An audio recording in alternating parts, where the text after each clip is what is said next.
好，我哋開始啦。咁我哋睇翻呢個新鴻基嘅 Yogo West 547尺嘅三房，我哋望一望裏邊嘅設施啦。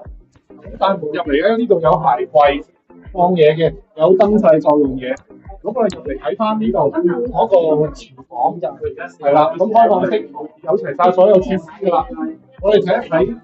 我哋睇睇個客廳，一邊可以變衣櫃，另一邊放梳化。我哋睇一個3合1露台，佢有埋個架可以俾你喺度放嘢嘅，係啦，非常好，可以喺度飲茶、間或者係曬衫咩都得。咁我哋入嚟睇睇房間，呢個睡房區，哇，第一個房間。大家睇下相對嘅位置啦，係啦，都非常大。咁我哋睇一睇呢個100尺咯。好啦，佢用位都用得好盡嗱，呢邊咧就有個洗手間，係啦。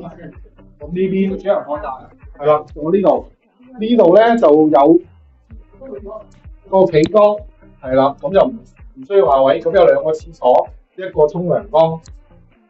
另外呢邊我哋望一望大啲嘅房間都非常寬闊，係啦。咁啊有角窗啦，非常光猛。